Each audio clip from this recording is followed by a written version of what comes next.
you ready, ma'am?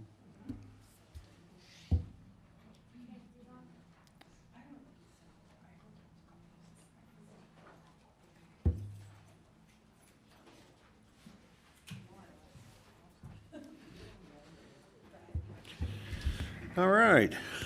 It is the 11th day of April, 2023 at 3 o'clock in the afternoon. We're at the Commission Chambers in Uintah County.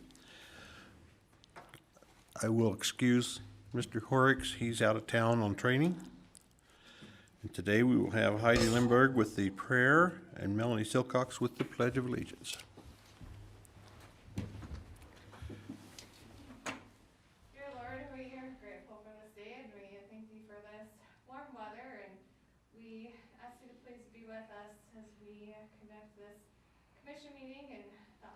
Well, and we ask you to please watch over the first responders and law enforcement, and we ask you to please help this flooding season as it can warm up slowly and keep everyone safe. And we say this in the name of Jesus Christ.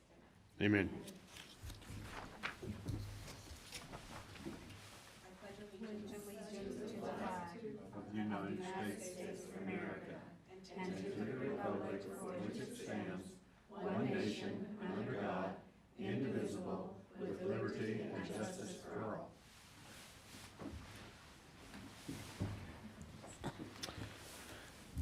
all. All right.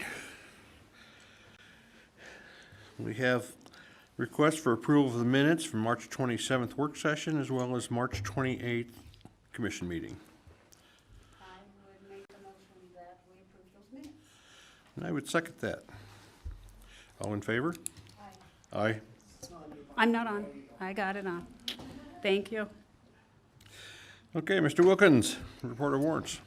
Commissioners, we have warrants from, the first one is 2 weeks worth, is March 30th, in the amount of $394,122.03. There was two on that one I wanted to bring your attention to. This included the annual payment to Northeast Counseling for $171,681, and also a payment to it was a grant pass-through to the Uintah Fire Suppression District for $16,370. And then the next one is April 6th in the amount of $404,675.29. There's a couple on that one. We made a payment to Caterpillar Finance, $17,724 on the backhoe at the Buckskin Hills. Is that a lease payment? That's the lease payment we were just talking about 20 minutes ago. Okay. And also there was a fire suppression, another check to fire suppression for $47,132. Also a grant that was passed through them. And they were all approved and done properly. What did you say the 304,000 was? I had 394, 394? 122.03. Oh, no, it was one later. Maybe you were mentioning it as a total of something. That was I a total thought- of 404. So March 30th was 394, 122. 03. 803, correct. And then April 6th was 404, 675 and 29 cents. Okay, that's where I messed up. I had 304 instead of 404. Okay. And that was the 29th? That was the 30th and the 6th. The 400 was the 30th? Or was the 6th? 6th, Okay. And the 394 was the 30th? correct. Okay. Thank you. Okay, tax matters.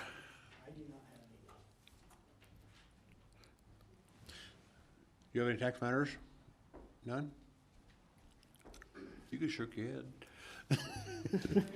I would just like to postpone my tax matters until we have further discussion on them, possibly for a few weeks. So So I would tabled. like to Thank you. postpone that. Thank you. Heidi Lundberg with the 2003 State Flood Mitigation Funding. Heidi Lundberg, Emergency Management. So with the crazy amount of snow that we received throughout the state, the governor allocated money for counties for flood mitigation, and Uintah County was awarded $215,000 for flood mitigation.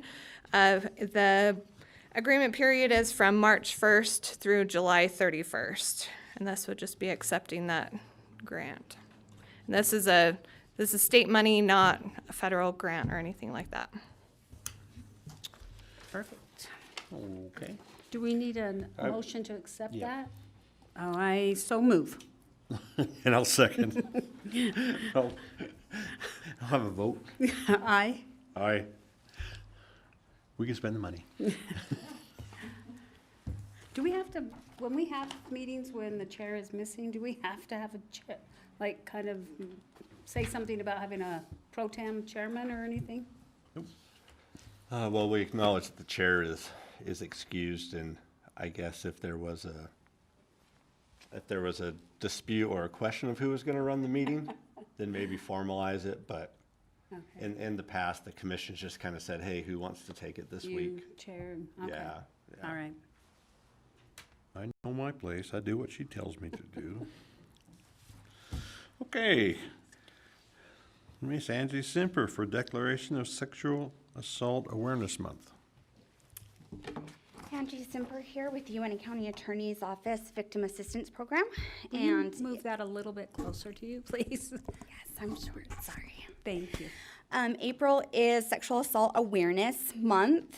And our community has done a campaign with Friends Against Family Violence. Our office has kind of joined forces with them to do the Denim Day project. The Denim Day is inspired by a 1998 Italian Supreme Court decision to overturn a sexual assault conviction because the victim wore tight jeans. An 18-year-old girl was picked up by her 45-year-old driving instructor on her very first lesson. He sexually assaulted her, threatened her with death if she told anyone. They go through the legal process. He is prosecuted and is convicted of rape and sentenced to jail. He appeals the sentence, and the case makes its way all the way to the Italian Supreme Court. And within a matter of days, the case against him is overturned and dismissed, and he is released. The statement by the chief judge, he argued why he granted the appeal was because the victim wore very, very tight jeans, and she had to help him remove them by removing the jeans, it was no longer a rape, but a consensual sex act. Enraged by the verdict, within a matter of hours, women in the Italian parliament launched into immediate action and protest by wearing jeans to work. People all over the world were outraged and wearing jeans, and it became an international symbol of protest against erroneous and destructive attitudes and myths surrounding sexual assaults. So that's why you can see jeans posted and hung everywhere. It kind of supports sexual assault victims and reminds people to not victim blame and to educate yourself on sexual assault. Our office has a pair. We are currently getting them ready, and they will be displayed next to the Justice Court. So as well as the Denim Day project, we have also done awareness posters. It's kind of satire, but serious, in all seriousness, addresses victim blaming in sexual assault, and we like to educate the community about how underreported sexual assaults actually are and how seriously they need to be taken. In our office, I currently sit as the Sexual Assault Response Team Chair so that we are able to come together as first responders to make sure with prosecution in the room that we can troubleshoot any problems that we have in the process of sexual assaults for adult victims. And then just kind of moving on and segueing into our program. We work with the county attorneys to notify victims, to ensure the victim rights are upheld. And hopefully doing so, we remove a lot of liability from the county attorney's office in ensuring that we do uphold the rights of victims. Since April of last year, sorry, it takes me a second to get to where I need to be, We served,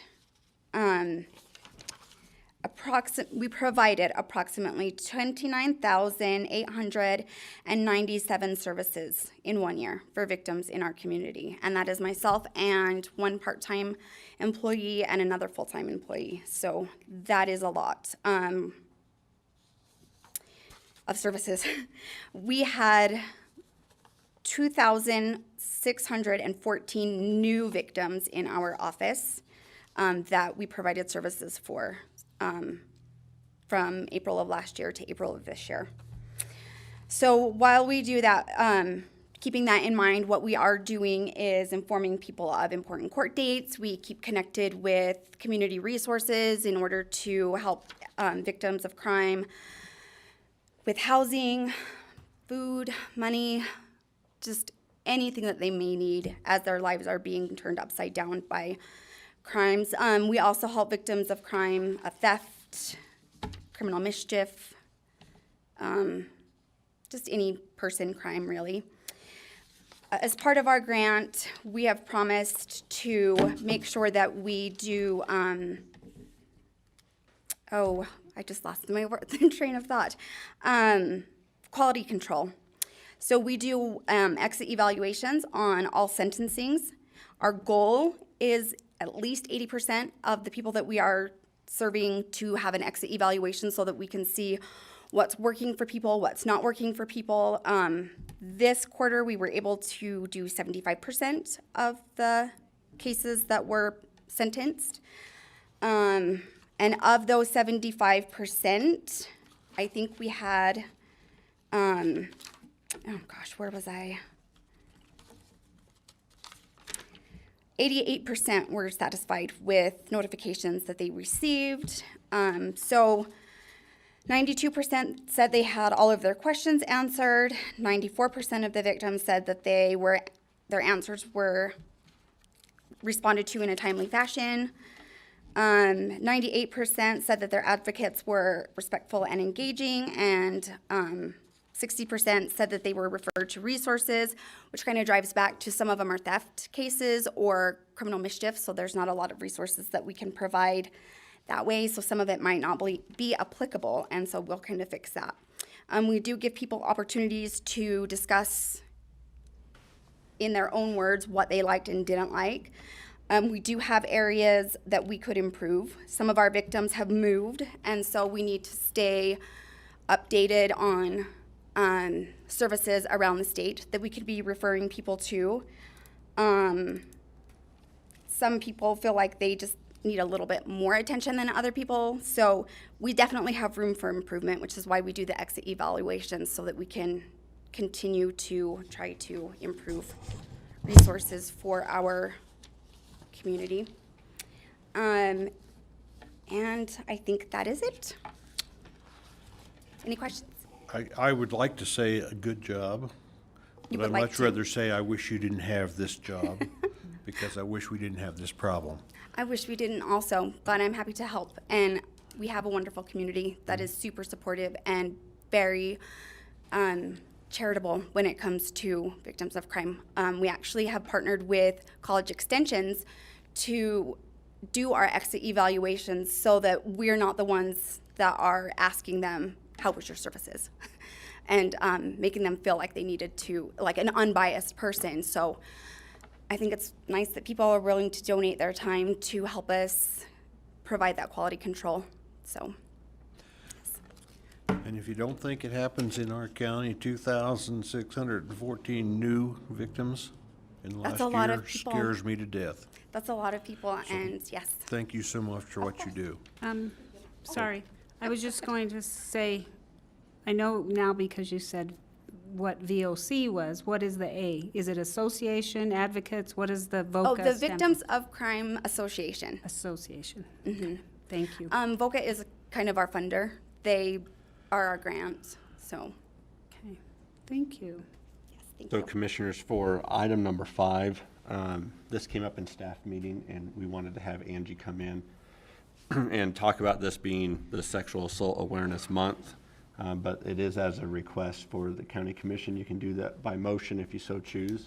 But if the commission would like to declare this on behalf of the county commission to recognize that this is Sexual Assault Awareness Month. That was coming, not just as a report, but to see if we could have that be acknowledged by a motion and formally declare it. I was getting there. Oh, okay. Okay. Well, Angie sat down, so I just wanted to make sure we didn't move. She was glad to move get out of number the 7. limelight there. Stand on your chair, Angie, so we can see you. I Okay. have no problem. I would accept Ask- the motion for declaring this Sexual Assault Awareness Month. So moved. And I will second that. And call for a vote. Aye. Aye. Great, And thank then- you very much. And then can I just, on behalf of the county attorney's office, thank Angie for coming in.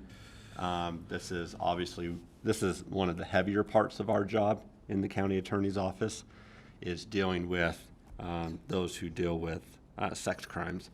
And so the weight that it has on the victims, the weight that it has on law enforcement who is investigating it, and then the prosecutors and judges that then have to move through those cases, and the victims that are asked to then have to come on the stand and testify all over again, sometimes multiple times, depending on the way the trial goes.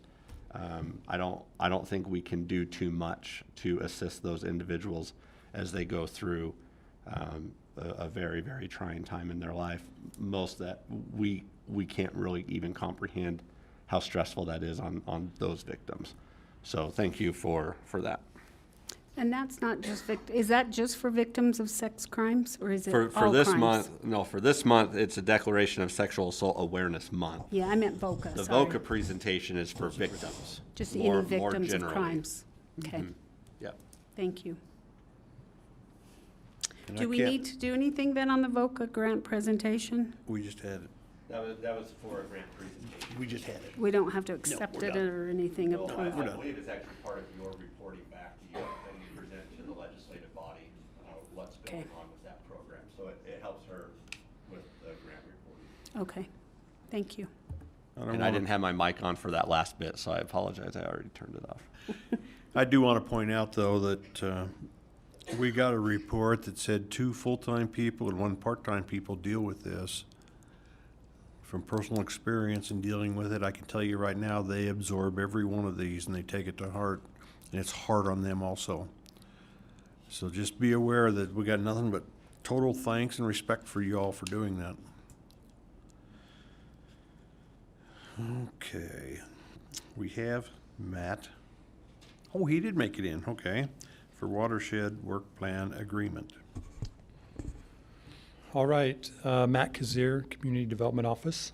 This agreement is with the Natural Resource Conservation Service, or NRCS, and it's part of the Central Canal Piping Project. There were 3 parts to that: the piping of the canal, a recreation aspect, which is the Kids Canal portion between 5th North and Main Street, and then the flood control portion, which will be 2 detention basins, one located on Highway 121 up in the Yellow Hill area, and the other just on the other side of Yellow Hill, kind of on the north side of Yellow Hill in the Coal Mine Basin area.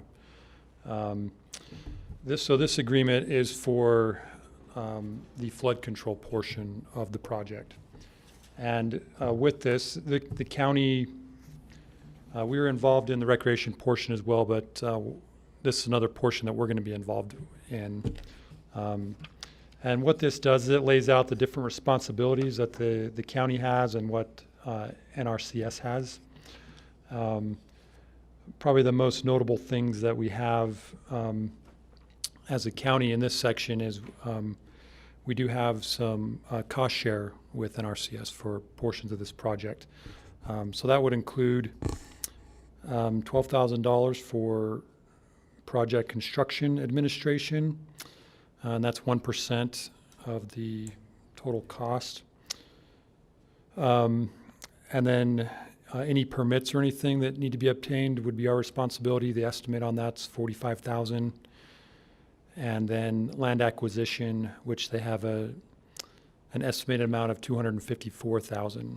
So the total cost for the county would be $311,000. And that's, again, that's an estimated cost. And the total for the project, this part of the project is, let's see.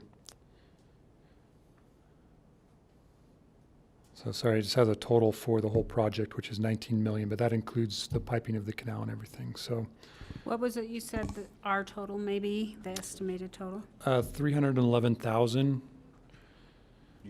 The flood control basins, they have out designated 4 million, just over $4 million. So $4,066,228 for that Is project. what we're paying 1% of? So this says it's 1% of the construction administration, which is the total on that is 1.761 million. So it must be close to 1%. They don't have the decimals on here. But. Okay. And the NRCS is covering the other 99% of that portion. And then we're paying 100% on the permits and the land acquisition. When you Okay. have a question, then we have a question. Oh, Questions?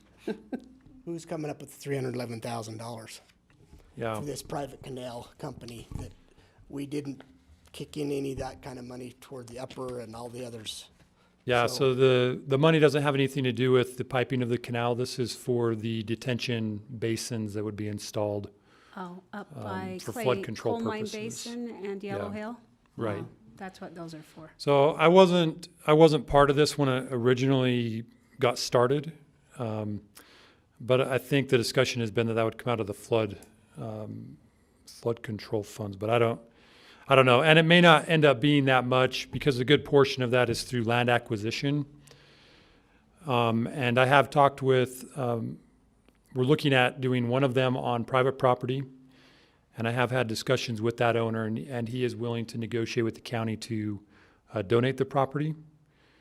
And then the other one would be on Sitla lands, which would be a one-time lease payment to Sitla for that. So For $0?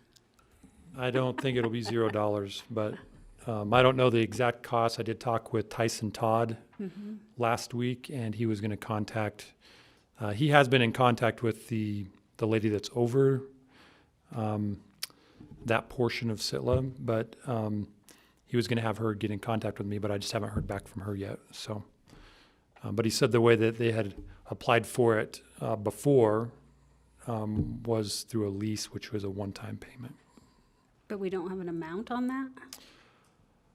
He didn't give me an amount, and I haven't talked to her yet, so I don't know what it will be.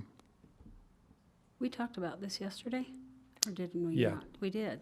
Just I don't throw know the why. numbers out yesterday? Uh-huh. I was gonna say, apologize. I- missed I- it yesterday. I apologize because I have more questions that have come up now that as you're presenting this Okay. that I didn't even think about apparently yesterday. Yeah. I'm a little concerned, as Mike is, with some of these unknown numbers. And that's where I would probably want more clarification on those numbers before we could, is it going to cause a problem if we don't approve that today? No, I don't think it'll be a problem if we don't approve it today. At some point, we'll have to approve it, though, because it's part of that project. Right. I that don't think they've- we have a problem approving it, but I think we need to talk about these numbers and some of these issues. Okay. I think at this point, we'll table it and redesignate it at a later commission meeting. Okay. Let's get some more information. There are a few questions that need to be answered. Okay. So, Sounds thank good. you very much. Thanks. Jess, Herman, Facilities.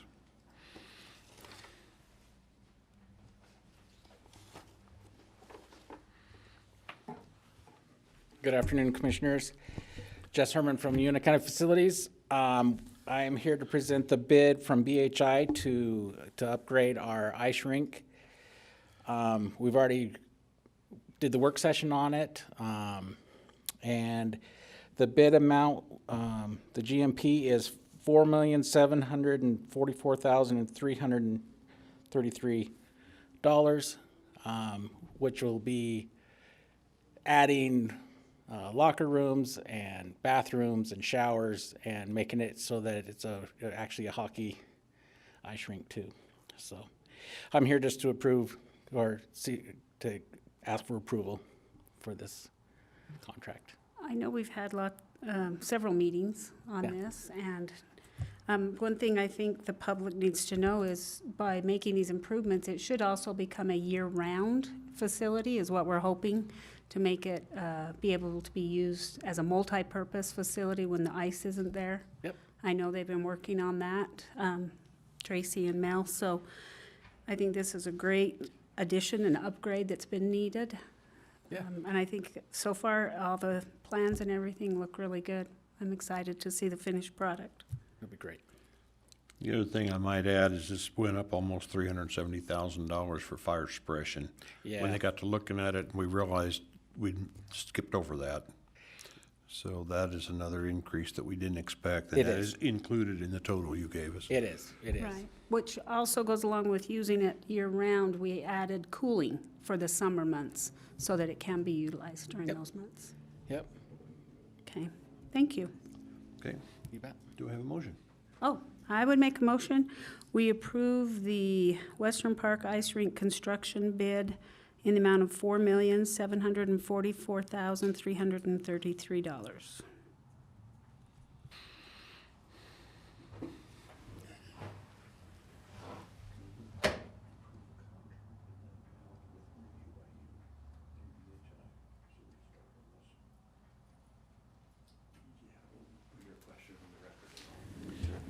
Okay, sidebar there for a minute, excuse me.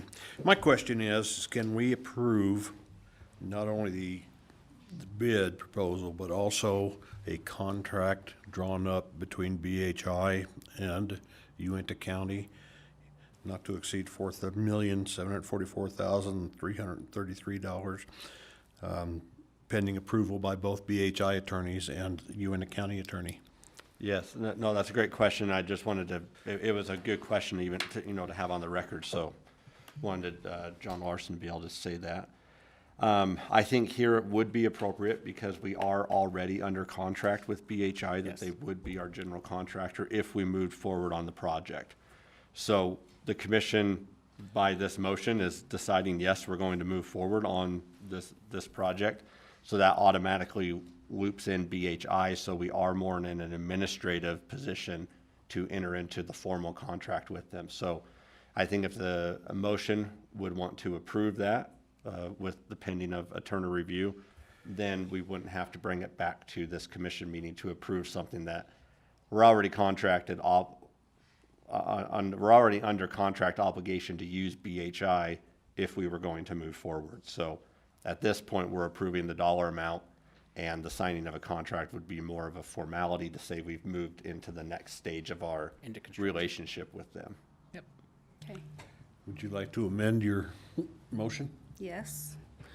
I will amend my motion to include approving signatures of a contract with BHI for this amount and subject to internal or review of attorneys or whatever's necessary. Works with me, I'll second. Yeah, I'll get with BHI and we'll get that contract up to, Just a minute. I'll have to call for a vote first. oh, Aye? Aye. Okay. Go right ahead, Jeff. yeah, I'll get that contract from them and get it up to John, and then we'll be presenting it to you. That'd be great. Thank you. Yes, and if any of you haven't already seen it, upstairs in front of the commission office, there are 3 easels with drawings, renderings of the ice rink. And so if you have any questions, feel free to ask, but you can go up there and view those. And hopefully, we look forward to by this winter, this coming winter, having that completed.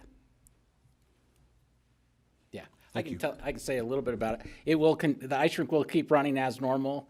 And then when the new section is done with the locker rooms and everything, we open doors and then the rest of it is available for them to use. So we aren't slowing anything down whatsoever, Yes, just making improvements. just making improvements. Yep. Thank you. Melanie Silcox. The floor is yours, ma'am. Melanie Silcox, Western Park. I'm super excited about that approval just now. I know many other people will be excited for the ice rink as well, so that's gonna be awesome. I have 2 contracts. One for the Utah Horse Pullers Association that will be Friday, August 18th. It's in the amount of $6,000. It's for the Uintah County Fair. Seeking approval on it.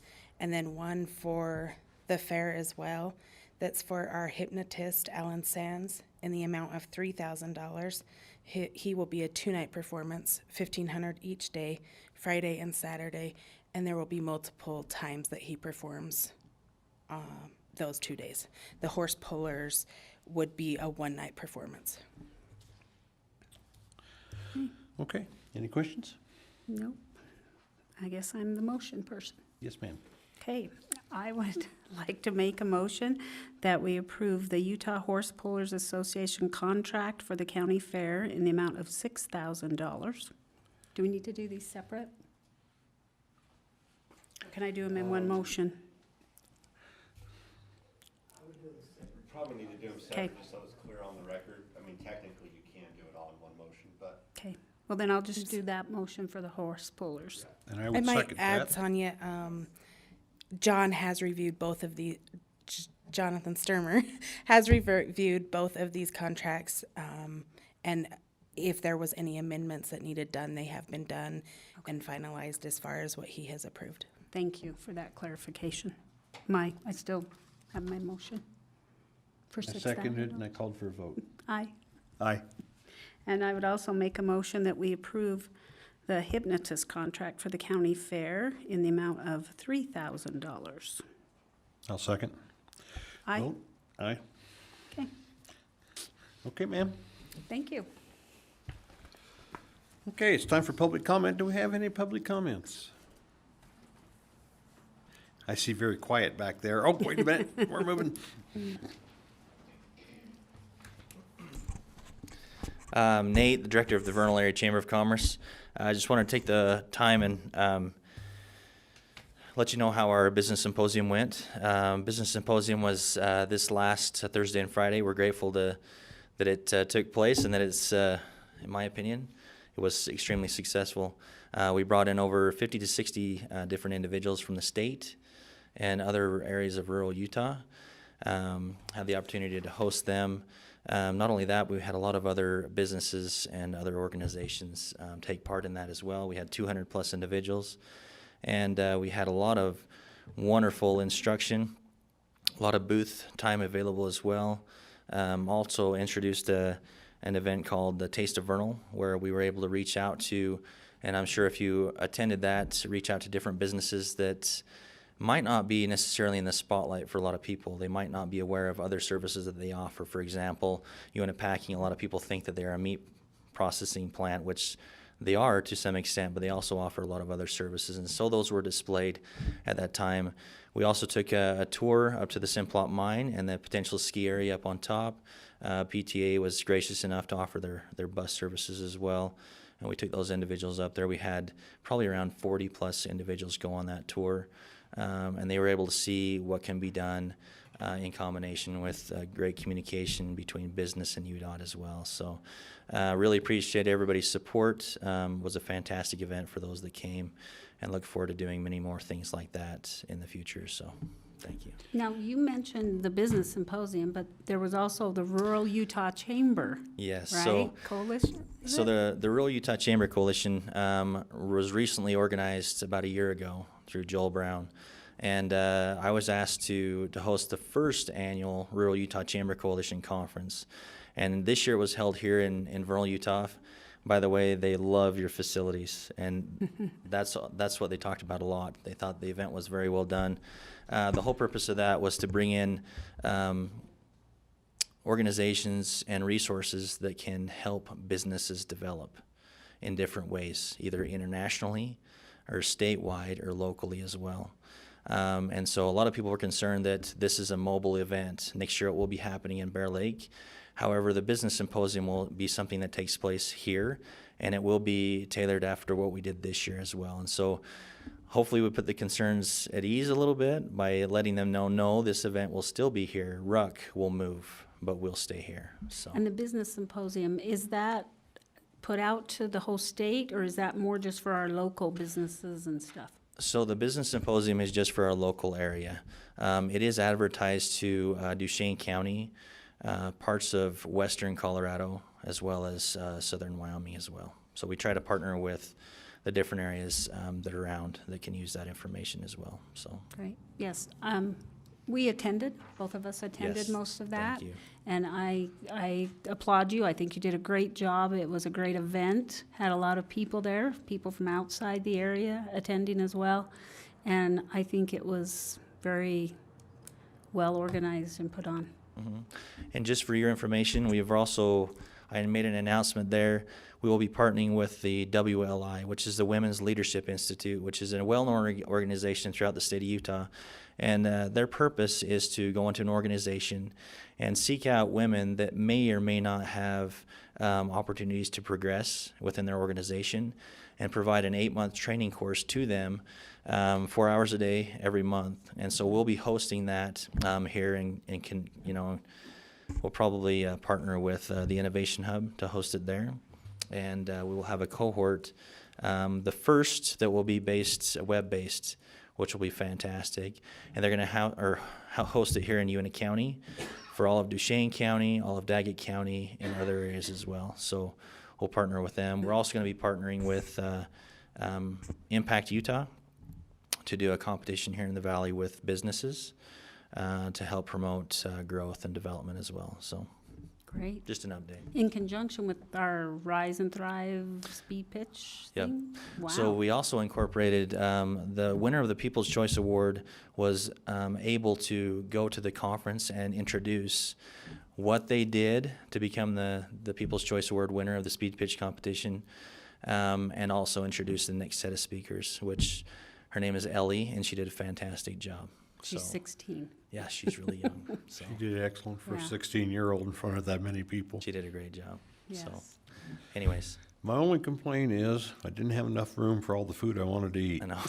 because it was excellent, Yeah. especially the tour of what we have in our facility, or in our community. It was just Yeah, outstanding. the Taste of Vernal, or Taste of the Area. Taste of A lot Vernal, of people commented on that. Yes. How Yeah. neat that was. And there, you know, I was a little bit nervous about one business, Adelia's Garden, and she's the one that did the balsamic vinegars and things like that. And I'll tell you what, after she did that, her booth was so Boomed. busy, and she sold so much product. Yes. So, yeah. That was Very, good. very good. I thought it was really good. I was actually thinking, invite them all, have everybody come in that has stuff like that. So, but maybe that was a great idea to just highlight a few, and then the next time highlight a few different ones and stuff. So that was really neat. It'll be good. Yes, Well, I can thank tell you. you how well this went. I sat at a table with one lady who was from Tooele County. She got off the freeway. She had to drive for an hour on a paved road and then 2 hours on a gravel dirt road just to get back to her community. So that's how far-reaching we were, and she loved it. She said she'll come back every year. The gal from the West Desert. Yeah. Yeah, She has the cool glasses. Yeah. She was a very nice lady. yeah. Thank you very much. Thank you. Oh, one other, you don't have to stay up there. One other thing, though, I was going to mention, if all of you aren't aware, that Lori Haslam has left the Innovation Hub and has taken a job with the Governor's Office of Economic Opportunity. She's the rural outreach person, I believe. So congratulations to her, but she will be missed. She's done a great job, I think, at the Innovation Hub and really made it successful. If you haven't had a chance to go down there, you ought to go down there and walk through it or have someone show you around. It's a neat place. It's really helping a lot of new businesses, new people that want to have a place for a business, an office, something. It's been really good, and I'm glad we brought it to the community. And I don't know if you know Lori or not. She's a dynamic individual, and she will do great things for us, I believe, on the Governor's Council. She's got some good plans for us, so. Any other comments? All right, not seeing any, we will adjourn, Thank you for coming. 3:40.